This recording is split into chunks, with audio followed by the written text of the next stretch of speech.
Hello students, engineering assistant PWD electronics വിങ്ങിൻ്റെ എക്സാമിനായി prepare ചെയ്യുന്ന എല്ലാവരും ശ്രദ്ധിക്കുക.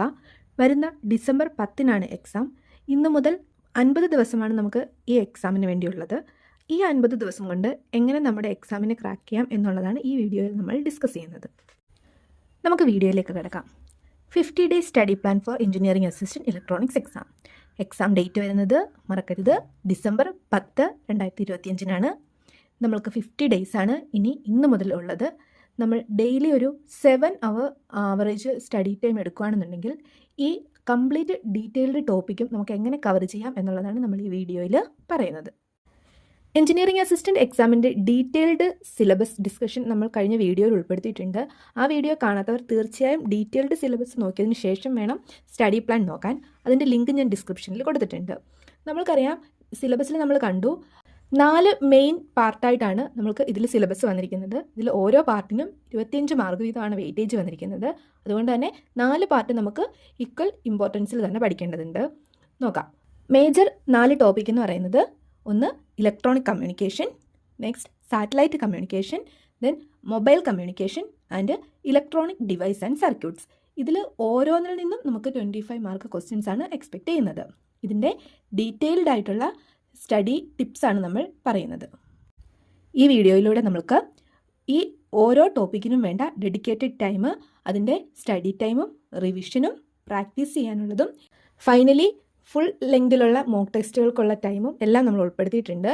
ആവറേജ് 7 അവറാണ് നമ്മൾ ഇതിൽ ഒരു ഡേ എടുത്തിരിക്കുന്നത്.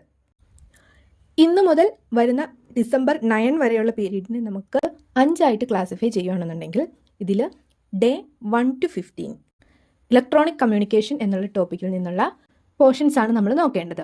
ഫസ്റ്റ് 1 to 15 ഡേയ്സിൽ നമുക്ക് ബേസിക് നെറ്റ്വർക്ക്, ഇക്വലൈസർ, അറ്റുനേറ്റർ എന്നുള്ള ടോപ്പിക്, അതുപോലെ ഫിൽറ്റർ ആൻഡ് ട്രാൻസ്മിഷൻ, അതുപോലെ ആൻറ്റിനയുടെ ഡിഫറെൻറ്റ് ടൈപ്പ് പ്രിൻസിപ്പിൾസ്, വേവ് പ്രൊപ്പഗേഷനിൽ ground, space, ionospheric propagation different types, അതുപോലെ മോഡുലേഷനിൽ തന്നെ different type AM, FM, PM, SSB, VSB, detection മെത്തേഡുകൾ, റിസീവേഴ്സ്, അതുപോലെ pulse modulation and digital communication basics, audio സിസ്റ്റത്തിൽ വരുന്ന microphone, loud speaker, recording, hi fi systems, അതുപോലെ TV സിസ്റ്റത്തിൽ വരുന്ന monochrome, colour TV, LCD, plasma, CCTV, radar and navigation aids, telephone and facsimile communication system, optical കമ്മ്യൂണിക്കേഷനിൽ വരുന്നത് ഫൈബറിൻ്റെ different types, losses, transmitter and receiver, optical ഫൈബറിൻ്റെ applications.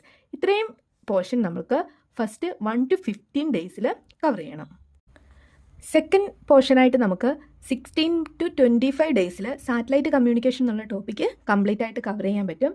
അതിൽ satellite system overview വരും, കെപ്ലേഴ്സിൻ്റെ 3 law ഉണ്ട്, ഓർബിറ്റ്സുകളെ പറ്റിയുണ്ട്, ജിയോ സ്റ്റേഷനറി കൺസെപ്റ്റ്സ് ഉണ്ട്, സാറ്റലൈറ്റിൻ്റെ different types, active, passive, LEO, MEO തുടങ്ങിയവ, അതുപോലെ സ്പേസ് സെഗ്മെൻറ്റിൽ വരുന്ന power supply, attitude control, station keeping, transponders, TT&C subsystem, thermal control, antenna subsystem, earth സെഗ്മെൻറ്റിൽ വരുന്ന റിസീവറിലെ ആൻഡ് ട്രാൻസ്മിറ്റ് റിസീവ് സിസ്റ്റംസ്, അതുപോലെ സാറ്റലൈറ്റിൻ്റെ ഡിഫറെൻറ്റ് സർവീസ് ആയിട്ടുള്ള ഇൻ്റൽസാറ്റ്, GPS, MSAT, VSAT തുടങ്ങിയ ആപ്ലിക്കേഷൻസ്.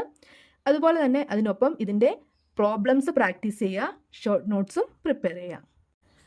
ഡേ 26 to 35 എന്നുള്ളത് നമുക്ക് മൊബൈൽ കമ്മ്യൂണിക്കേഷന് വേണ്ടി ഡെഡിക്കേറ്റ് ചെയ്യാവുന്നതാണ്.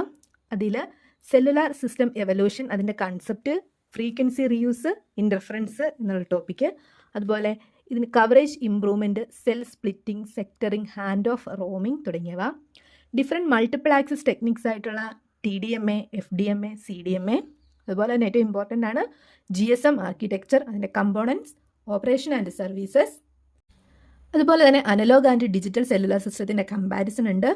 ഇതിൽ കുറച്ച് നമ്മൾക്ക് ഡീറ്റെയിൽഡ് സിലബസ് പറഞ്ഞിട്ടുണ്ട്. ഫ്ലോ ഡയഗ്രാം, ബ്ലോക്ക് ഡയഗ്രാംസ് ഒക്കെ ഉണ്ട്. അതൊക്കെ പ്രിപ്പയർ ചെയ്ത് നോക്കുക. അതിനോടൊപ്പം തന്നെ പ്രീവിയസ് ഇയർ ക്വസ്റ്റ്യൻ പേപ്പറുകളുടെ റിവിഷനും കൂടി നോക്കുക. നമ്മുടെ 4ാമത്തെ പാർട്ടായിട്ടുള്ള ഇലക്ട്രോണിക് ഡിവൈസ് ആൻഡ് സർക്യൂട്ട്സ് എന്നുള്ളത് നമുക്ക് ഡേ 36 to 47 പീരീഡിൽ സ്റ്റഡി ചെയ്യാവുന്നതാണ്. ഇതിൽ വരുന്ന ഇമ്പോർട്ടൻറ്റ് പോർഷൻസ് എന്ന് പറയുന്നത് diodes, PN junction, zener and characteristics, rectifier, filters, ട്രാൻസിസ്റ്ററിൻ്റെ configuration and biasing, amplifiers, oscillator, different type transistor ആയിട്ടുള്ള FET, മോസ്ഫെറ്റ്, IGBT, ഇതിൻ്റെയൊക്കെ വർക്കിംഗ്, ആപ്ലിക്കേഷൻ, അതിൻ്റെ ഡിഫറൻസ്, ഒപ്റ്റോ ഇലക്ട്രോണിക് ഡിവൈസസിൽ വരുന്ന LED, LDR, photodiode, opto coupler, operational ആംപ്ലിഫയറിൽ വരുന്ന അതിൻ്റെ ഐഡിയൽ ഓപ്പാമ്പിൻ്റെ ക്യാരക്ടറിസ്റ്റിക്സ്, ആപ്ലിക്കേഷൻസ്, പാരാമീറ്റർ, അതുപോലെ ടൈമറിൽ 555 ടൈമർ, വോൾട്ടേജ് റെഗുലേറ്ററിൽ 78 സീരീസും 79 സീരീസും LM317, അതുപോലെ DAC, ADC കൺവേർട്ടർ, അതിൻ്റെ സ്പെസിഫിക്കേഷൻ. ഇനി ഇതിനോടൊപ്പം തന്നെ ന്യൂമറിക്കൽസ് പ്രാക്ടീസ് ചെയ്യുക. ഇതിൻ്റെയൊക്കെ സർക്യൂട്ട് ഡയഗ്രാംസും നമ്മൾ റിവൈസ് ചെയ്യേണ്ടതുണ്ട്. ലാസ്റ്റ് 3 ഡേയ്സ്, അതായത് 48 to 50 എന്ന് പറയുന്ന പീരീഡ് നമുക്ക് കംപ്ലീറ്റ് റിവിഷനും മോക്ക് എക്സാമിനും വേണ്ടിയിട്ടാണ്. അതിൽ ഡേ 48 നമുക്ക് ഇലക്ട്രോണിക് കമ്മ്യൂണിക്കേഷനും സാറ്റലൈറ്റ് കമ്മ്യൂണിക്കേഷനും റിവിഷൻ നടത്താം. അതുപോലെ തന്നെ ഡേ 49 മൊബൈൽ കമ്മ്യൂണിക്കേഷനും ഇലക്ട്രോണിക് ഡിവൈസ് ആൻഡ് സർക്യൂട്ട്സ് എന്നുള്ളതിൻ്റെയും റിവിഷൻ നടത്തിയിട്ട് 50 ഡേ ലാസ്റ്റ് ഡേ, അതായത് December 9 നമുക്ക് ഫുൾ ലെങ്ത് മോക്ക് ടെസ്റ്റുകൾ നടത്തി സെൽഫ് ഇവാലുവേഷൻ ചെയ്യാവുന്നതാണ്. ഈ വീഡിയോയുടെ ഡെയിലി വൈസ് ടൈം ടേബിൾ ആയിട്ടുള്ള വീഡിയോ വേണമെന്നുണ്ടെങ്കിൽ തീർച്ചയായും നിങ്ങൾ കമൻറ്റിലൂടെ അറിയിക്കുക. നിങ്ങളുടെ ആവശ്യാനുസരണം അങ്ങനെ ഒരു വീഡിയോ തീർച്ചയായും ഞാൻ പ്രിപ്പയർ ചെയ്യുന്നതായിരിക്കും. ഇനി അധികം ദിവസമൊന്നും എക്സാമിനില്ല. എല്ലാവരും നന്നായി പ്രിപ്പയർ ചെയ്യുക. All the very best.